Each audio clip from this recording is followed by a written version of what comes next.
Hello, friends. I am Sigby Trent, game designer, co-creator of Everyday Heroes, and rules wrangler for Sig Trent Games. And today I'm going to tell you what's going on with Sig Trent Games in this week 30 of our operation, offer you a little bit of game design advice, and talk about what I have been playing and doing in my life. So let's start with Sig Trent Games. There's not a whole lot to report this week, but there is some fun stuff. I finished the packs and equipment section of the book, so in Everyday Heroes, we like to do little equipment packs that make it kind of easy to set up a character. I would say, in many respects, fantasy equipment is a little bit more important to the game feel than modern equipment is, which may seem kind of strange since there's a lot more modern equipment generally than fantasy equipment. But the equipment is a little more defining of your character. When you're low level, that's like the only stuff you have with you, so it's a big source of your improvisation and problem solving. And then at higher levels, you get to focus on magic items, and they become kind of a defining element of your character. So equipment's pretty important. Of course, the equipment packs are mostly starting equipment, and I really wanted to cover the basics, just kind of be able to get the character up and running quickly. It does include little detailed items based on research. I mean, fantasy settings aren't exactly historical settings, but they're inspired by historical settings. So I did a little bit of that to try and get what pocket stuff would be in that setting, and also just kind of everyday items that a person who's a traveler or an explorer might want to carry around with them. So those are all done. That was kind of fun to do. I've done some more editing work to make the items match throughout the book, because, you write the book in different stages. And so many of the backgrounds and professions were written before I'd actually done the equipment. And so the names of what kind of, what's a short bow or a small bow or whatever that is didn't necessarily match up. So I went through and made all those the same. That's about all the real hardcore writing work I got to do last week. I did playtesting. We did a level 5 playtest where I took fantasy characters that were level 5, and so first I had to make those characters, right? But we also had somebody bring their own character, which was great. And we did it, gave them a few magic items, and set them loose on Skull Island. So I made up a quick little adventure using some of the creatures from the Cryptid Codex that came out recently in PDF form for backers of the Skull Island Island of the Damned Kickstarter. It's a cool book. It's got lots of neat monsters. I got to make some of them. So, of course, I used one of my monsters. The Azure Sky Shark is kind of the big climactic battle creature in the thing, and it was pretty cool. We also used the Ivy Dragons, which were kind of a fun little side creature to encounter. And I had a battle with a Vine Strangler and what are they called? A Death Hound, Death Jackal. There we go. So that was pretty fun. And the players did really well. The first encounter, they just breezed through it. The encounter with the Ivy Dragons is meant to be more flavor. And then the final encounter with the Sky Shark was pretty epic and definitely kind of challenging. My character is the one that got beat up the most. Because I only had 2 playtesters, I did play a third character. I played a fighter character, so that there was a nice kind of tanky element to the party. And did really well. It was a cool mix of 2 spellcasters and a tank, exploring against what would be fantasy type creatures, of course, but in a modern setting. And there were some guns around and some different modern artifacts. And so I got to have some practice at trying to describe modern artifacts from the perspective of a character that comes from a world that doesn't understand what they are, in a way that's vague enough that the players aren't sure at first what it is, but eventually they can figure it out. So the wizard had comprehend language spell, which is great for when you encounter an object, to then you could read the owner's manual. In this case, they encountered an old broken down Jeep that had the Ivy Dragons living in it. And so once he was able to cast that spell, then he was able to identify this object as being a Jeep, although he didn't necessarily know what that meant. And actually, recovered the user's manual and this is probably an important artifact I should take back. So they collected that. So that was all pretty cool. I had a good time with it. It was a fun little play test. And Skull Island's just a great setting for, hey, let's fight some stuff and do a little bit of exploration, which is exactly what I wanted for that playtest. So it worked out real well. They used almost all, but not quite all, of their mana over the course of the adventure at level 5. That's about the result I was hoping for in terms of resource usage, which was part of the test to see if the mana system matches up pretty well to spell rank and memorization slot system. It is supposed to, and it generally did. I will say one of the interesting results of that is, because of the way the system works, players will tend to cast their maximum rank spells fairly often, especially in combat when they want to do damage. So there was a lot of casting of lightning bolts because that was a rank 3 spell, and that's the highest that they could cast at level 5. And then a lot of casting of rank 0 spells, which are essentially free. So if you're looking to save resources and just kind of extend yourself in the fight and it's not too challenging, then you usually go back to those level 0s instead of rank 1 and 2. So rank 1 and 2 didn't get used as much, but that's pretty much what I expect to have happen. The whole idea with this system is your spells kind of grow with you so that at level 0, or, when you're level 1 and you're casting rank 0 spells, those spells will become more powerful and you can cast them at rank 3 and do cooler things with them as you level up. So that worked out really well. Everything in the playtest actually kind of synced up very nicely. We did get a little bit of feedback on some things, especially Anne played a healing character, and so how the healing spells worked. And they felt some limitations from them, which were partly intentional, but it's still a pain point I want to try to address in the game design. So we may have, kind of like D&D does, a little more of a healing word kind of a spell that's a light heal that you can use for emergencies in combat, and then a heavier healing that's used more out of combat or when the situation is especially dangerous and you want to focus on defense over offense. So we'll see. Still working on that a little bit, but it was a good result to come out of the playtest. Overall, I had a lot of fun with it. That's kind of the bottom line for me, was running the game fun, and the players seemed to have a good time, and that all checked off. So good playtest. Next week, the group that I play old school D&D with has agreed to let me try Shotgun Fantasy characters. So they're going to build Shotgun Fantasy characters, and then they're going to play in the level 1 playtest that we did, the Tomb of Gandor Grey. And I'll get to see how people who prefer and want to play an old school feel, how they interact with Shotgun Fantasy rules, which are designed to be modern in style and to use the 5th edition rule set, but to feel a little bit more elemental and a little bit more old school just in their kind of stylings and character. So we'll see how that works out. I'm looking forward to the results. So what is the game design tip of the week? This week it is player versus GM, and maybe not in the way you think. This is a suggestion from my wife, Anne, who she was like, do you want a suggestion for game design tip of the week? And I was like, yes, please. I'm starting to run out of ideas for things to talk about, which is my call to you, our gentle reader, to ask questions or just anything you'd like some insight on or anything that you think is interesting. So this is actually about writing for game masters and writing for players, and what is the difference between writing for these two audiences, especially when doing a rule book like Shotgun Fantasy. So I think this question makes me reflect back to the old days of the history of Dungeons and Dragons and how the game started with little miniature booklets that came in little small boxes. And I don't know if back then they were divided into players' books or GM's books. Maybe I should have looked it up before I started talking about it. But the advanced versions of Dungeons and Dragons had players' handbooks and dungeon masters' guides. Well, basic D&D came in a box with a single rule book that kind of covered all the material you needed to play. I, as a player and game master, actually always preferred the combined book. I don't really like to have a separate player's handbook and a dungeon master's guide, partly because I found the content in the dungeon master's guide to be only of marginal use in the game. I didn't reference it very much. I didn't use it very much. I needed the player's handbook and the monster manual as a game master. Those were the things that were essential to me. I do think it speaks to the nature of the content in the book, which is not for me to say that Dungeon Master's Guide's a bad book or that the content it has is actually useless. It just wasn't as useful to me or as meaningful to me as a game master and as a player when I do my gaming. And this is kind of highlighting the difference between what your personal preferences are and what are good practices for doing design. So what do players get out of the Player's Handbook in Dungeons & Dragons? Well, they get pretty much everything you need to play. You learn how to make a character. You learn all the core rule systems and essentials for the game. You get a large list of magic spells.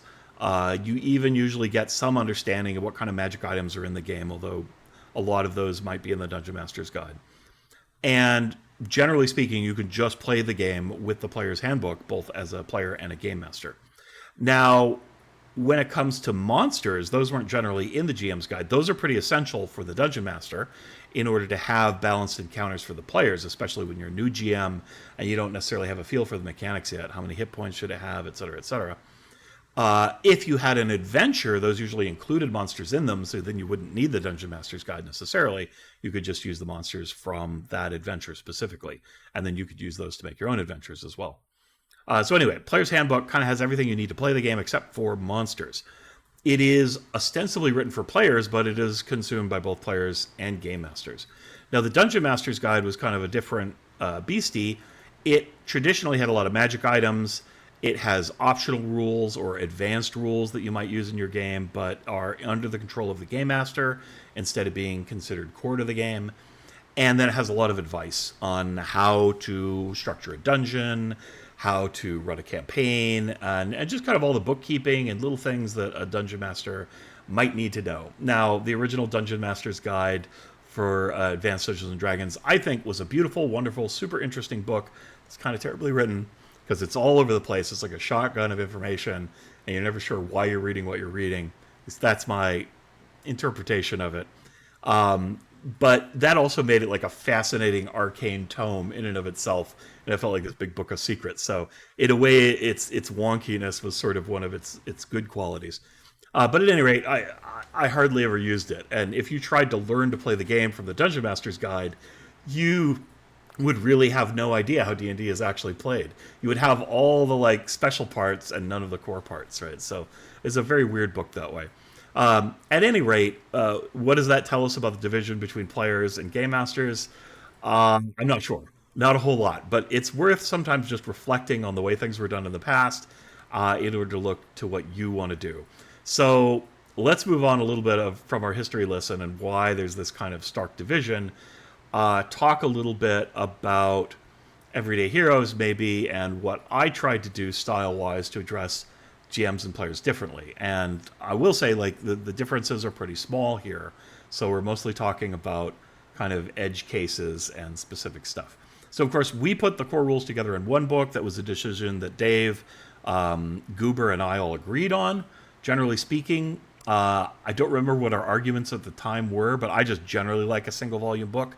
Partly because I can carry it with me, and new players can get that one book and know that they have everything they need to run games or to be players.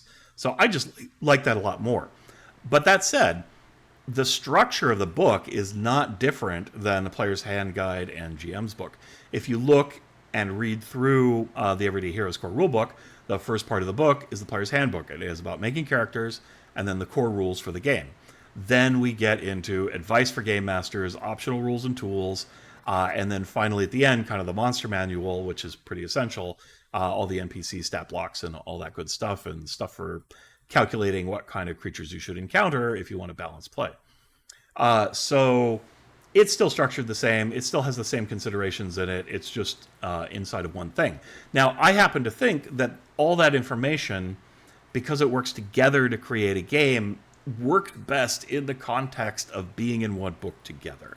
It gives you a complete sense of what Everyday Heroes is, instead of these weird two bifocal lenses where really most of the game is in one place, but then a lot of the stuff that really is sort of essential, sort of not, because it's so personalized and stylistic for the game master, is over there. So there's two things I can talk about in terms of the writing: the style of the writing and the content of the writing, and they're a little bit different. So style of the writing, again, mostly the same through the whole book. Goober and I tried to match our styles to some degree.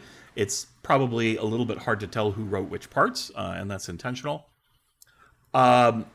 We did, however, make a stylistic choice, one that we borrowed from Dungeons & Dragons, which was to use second-person language, which is you this, you that. So you can have advantage on attack rolls.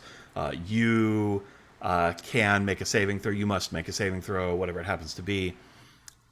For anything that is a power for a hero or a description of what a hero or character in the game does. This is done mostly for the sake of immersion, but so that when a player is playing their character and they see what their character can do, that is what they can do. and to a degree it merges the character and the player into a kind of gestalt entity, and that encourages a sense of immersion. It doesn't always actually encourage role playing because there's a separation between the player and the character. Characters are ideally and generally different than the player in some ways. Now, we've all met players who generally play themselves in every game, and that's totally cool. And we've met players who make wildly different characters in games, and that's also totally cool. Play how you like. But that kind of second-person language is built to be immersion. It also just generally signals to whoever's reading the book that this is something to do with player characters, and that it is things player characters do, and it is rules for players' characters that don't necessarily map to NPCs or what the game master is doing. Third person is what is used for the game master, for rules in general, just the basic rules of the game, since that is applied equally between players and game masters. And it is used when specifically talking about player choices. I try to have a distinction between player decisions and character actions when I am describing it, especially for new players, so that they can understand that the player gets to make certain decisions, such as how they're building the character, and then characters get to make decisions based on what's going on in action in the game. And there are times when we're talking about strategy, and that might be player-centric, because it's separate from what the character might be thinking and doing in the game. So I do that. Actually, one review of Everyday Heroes, I try to read all the reviews, actually kind of dinged me for that, and they really like the idea of player immersion. The player and the character are one and the same during the game session, so there is no player while you are playing. I don't necessarily think that's true. That's their version of role-playing, which again is totally fine. Fair critique if that's what you like. But I thought it was really interesting when they mentioned that. It really highlights this topic. So there are times in the first section where we're talking about characters where I switch from second person to third person to try and clearly indicate that this is a player decision versus a character's role-playing decision or character's role-playing action. All right. The other thing I will do is try to signal content that is specifically for game masters, or where there is a conflict between what the player might want to do and what the game master is going to adjudicate. And in the core rulebook, we call that GM's discretion. And so we specifically tried to use that phrase, GM's discretion, whenever we talked about such things, basically saying, the character can do these things subject to GM's discretion, meaning sometimes you might get checked on it, and you will not be allowed to do this thing because the game master has decided it's not reasonable. Because I do think there's a conversation that happens between players and game masters where the player says, I want to try to do this. Is that something that you're going to let me do in the game? And the game master says, yeah, go for it. And then so the character does that thing. And then the game master reacts to it. As where sometimes the player will say, hey, I got this crazy idea. I want my character to do this. And the game master is like, it's not going to work. I'm not going to allow that. I don't think that's within keeping of the spirit of the rules. And so you get a no-go. And the GM's discretion entry is to kind of say to the player, the game master gets to make this call. All right, you can advocate for what you want, but the game master is going to decide. That way, it's going to reduce conflict at the table. You don't have arguments over rules, which is something I usually like to avoid during play. It just bogs things down, takes you out of the action, breaks immersion. So to be clear when the game master has that authority, you might say, is important when describing stuff. Okay, so content. That was style, and this is content. I would say, generally speaking, when you're writing for game masters, you are focused on supporting them. They have their own imagination. They have their own ideas on what they want to do and what they're going to do in the game. And so you want to give them support so that they do a good job entertaining the players, not being adversarial, being fun and supportive, being creative, but also setting clear boundaries for the players so that everyone understands kind of the rules of the game, as it were, right? So that's going to be support. And then the players, when we're writing for them, we're focused more on what kind of choices they have, right? So, and it is about motivating players to want to jump into the game, to get going, and to have a good time. So, generally speaking, the content is very similar, but the focus and purpose of it is a little bit different because you also always want to support the players. You want to help them role play. You want to help them have a good time. You're offering them game rules that are going to create cool situations in play and to support their creative expression. And you are also trying to motivate game masters to want to run a game and to have like cool ideas and like, oh my God, I really want to tell this story. So you're going to offer them a lot of inspiration and motivation as well. So you're doing both for both. But generally speaking, game masters are going to get a little bit more support and players are going to get a little bit more motivation.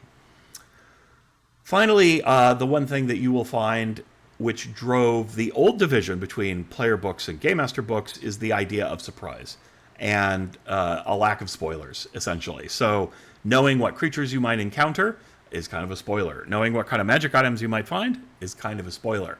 Now, of course, the secret is most players are going to read the monster manual. Most players are going to read the Dungeon Master's Guide to see what kind of cool magic items that they're going to get. And so while some players, I suppose, respect spoilers completely and don't want to know anything, I've not seen that spirit very much in tabletop role-playing myself, but it could be there. Certainly you don't want to read like the adventure that you're going to run. That's pretty much understood. But generally speaking, it's assumed that players are actually going to read that content.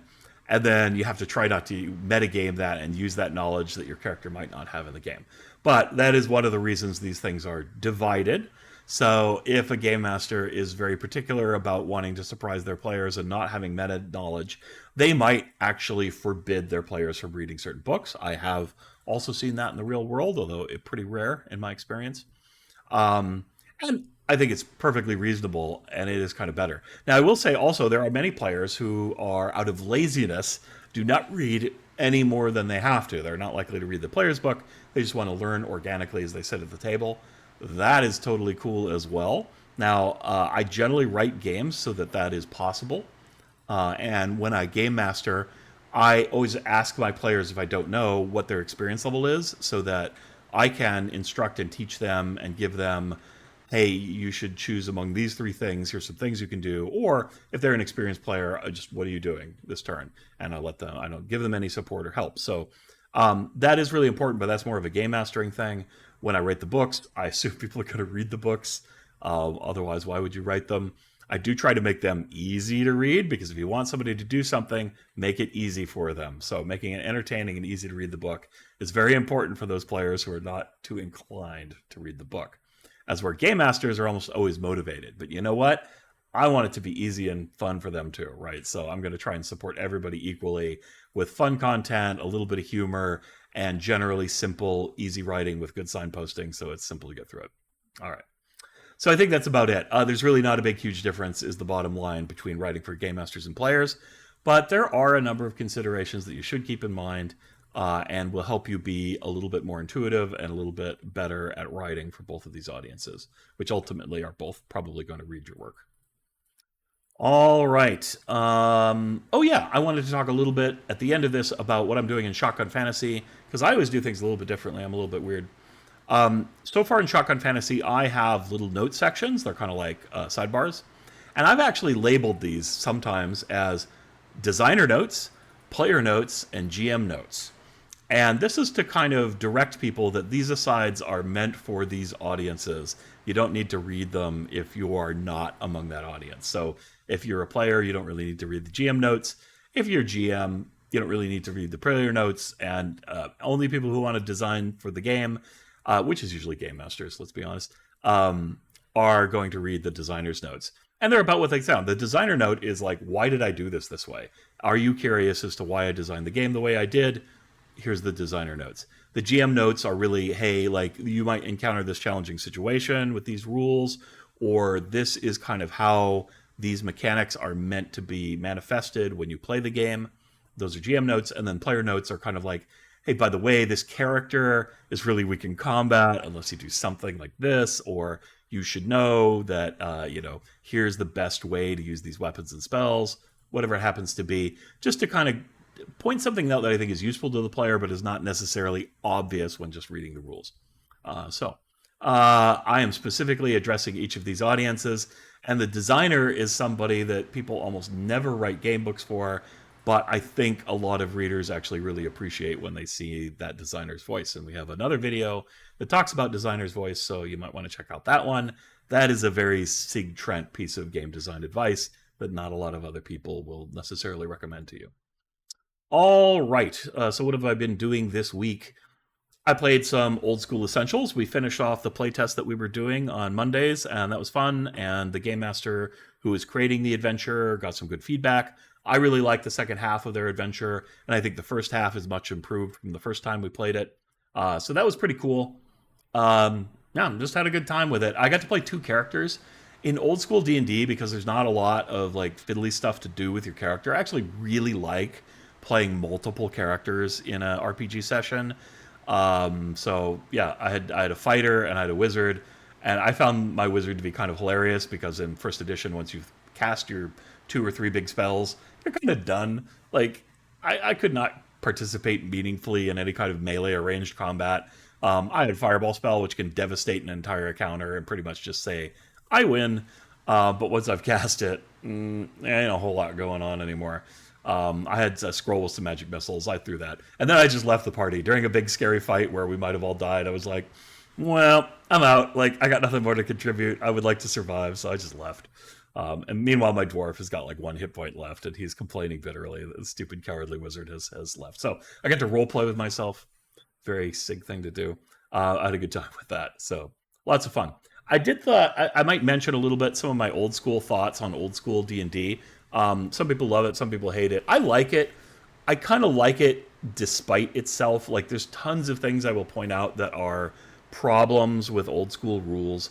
The biggest problem I would say is the nature of old school rules reflect the type of play that the people who invented D&D played, which was very dungeon crawly or very like, I have a campaign world where I run around and I look for dungeons to explore. I explore those dungeons. I try to amass wealth and treasure so that I can become a king and have a big army, right? And then have a big part in the story of the world or whatever. That part I'm a little foggier on. But, there's a lot of rules about doors. I think 3 or 4 rules about, like, finding doors, opening doors, listening to doors, unlocking doors. These are very important mechanics in old school Dungeons and Dragons. In modern, I don't know, make a strength check to see if you can kick it down or something, right? Perception check. It's general to listen to anything, but it's very door specific in old school D&D. And so I think that's a weakness of the rules, right? That they were just designed for a particular style of play, and they don't really support a lot of other styles of play. There's no skills, for instance, right? So, if you want to do anything outside of a dungeon, forget about it. Unless you're a rogue, they have specific skills to do specific things.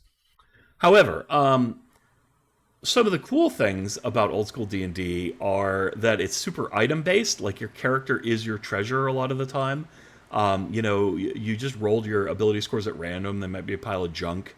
You don't get to choose different things as you level up your character. There's no feats. There's no real different options unless you're a spellcaster and you get to choose spells. And so it's really about the items you find that make you different. If you find a really cool suit of magical armor and a really cool magical weapon, that makes you a very special person.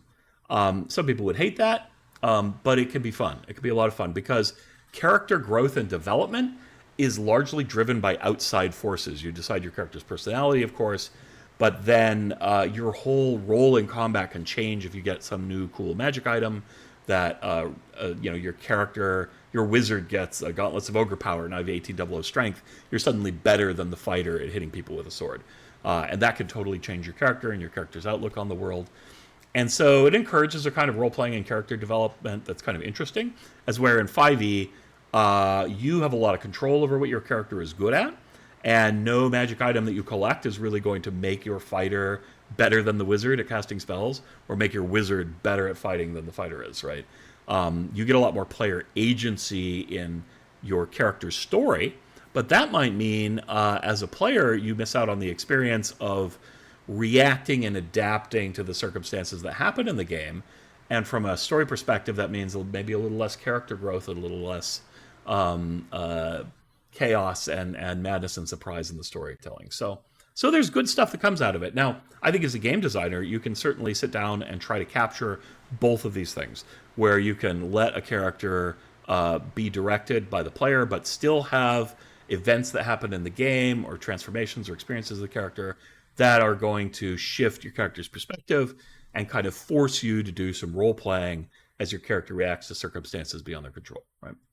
Anyway, old school thoughts. I also enjoy the simplicity of old school sometimes. It's kind of relaxing to play a game that doesn't have a lot of rules. And also the nice natural interchange between players and game masters. But it really does require more of the player and the game master being on the same page. If you want to do something creative and interesting, old school should support that, but the rules don't, and you could have a very stickler game master who's kind of like, well, if it's not in the rules, you can't do it. And that sucks if you're playing old school, right? You really need a flexible attitude to make old school fun, I believe. If you're too stickler with the rules on that game, let's be honest, nobody played the first edition of D&D correctly because it wasn't super clear in the rule book what that was. Then you had varying types of fun, and that was great. So I don't know. Those are my old school thoughts. I've also played a little bit of Stellaris. I made a race called Inward. They use a social trait called Inward Perfectionist. An Inward Perfectionist gives you a bunch of bonuses. Your characters reproduce better. They have a lot more culture. Some nice things, right? But it comes with a requirement for your overall status. And you have to be two things. You've got to be xenophobic, which means you hate other types of aliens. And that's the inward part. And then you have to be pacifist, which means you're not warlike. You're not going to go kill. So these are like meditative monks in space or something, right? And this is a problem because the isolationist part means you can't do really very much diplomacy with your neighbors in the game. And you have to have one of two stances, which is one is isolationist and the other is expansionist or something like that. Both of them anger everybody. So you're angering everybody around you with your belligerent, no-talking behavior. Meanwhile, that makes them angry, and they would like to send their fleets to crush you, but you're a pacifist. So if you're really role-playing, you shouldn't be involved in a lot of shipbuilding and war preparation and aggressive things that are going to make you able to fend off the bad guys.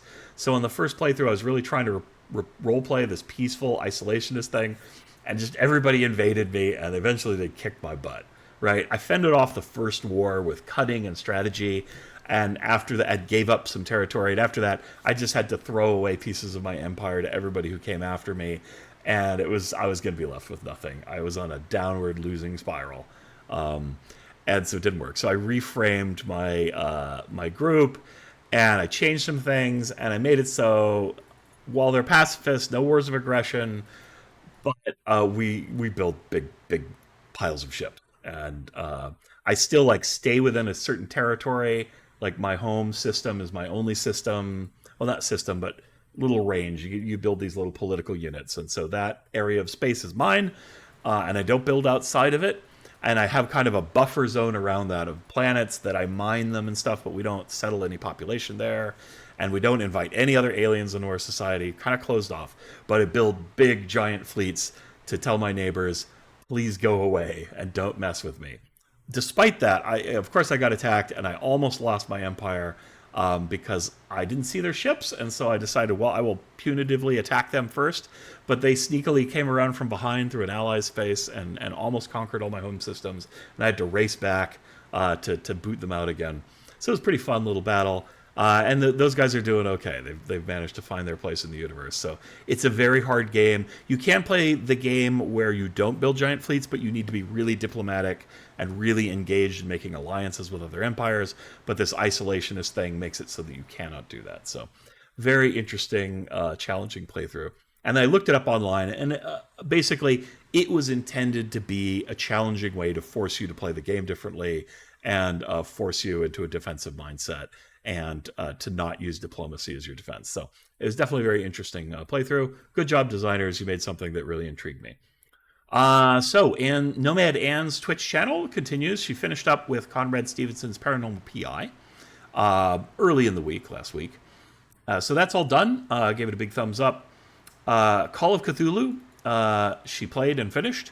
Apparently that was very good. That gets a big thumbs up. That's sort of like half walking simulator, half horror stealth game. But apparently she felt like it did a really good job feeling like the role-playing game, making you feel afraid, making you feel a little crazy. So that's awesome. I think I want to play that one myself. And then at the end of the week here, she's been playing in liminal space games, which are Spaces that areas that you can be in that feel familiar to you, but are also odd and slightly disturbing in some way. And many of these are just like you go into the space, it's kind of creepy.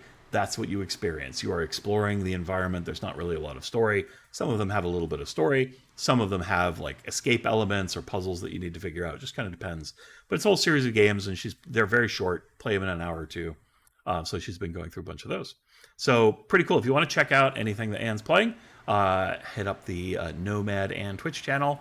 And some of you have come by and say hi. And so thanks for keeping my wife occupied and enjoying those games. She's having a great time streaming, and I think it's just pretty awesome. I'm going to have a little less winter hours at the store, so maybe I'll be joining on some of those streams, so you can look for that. Life in general. Summer's over. Labor Day weekend was here. This is the last big weekend for business at the gift shop.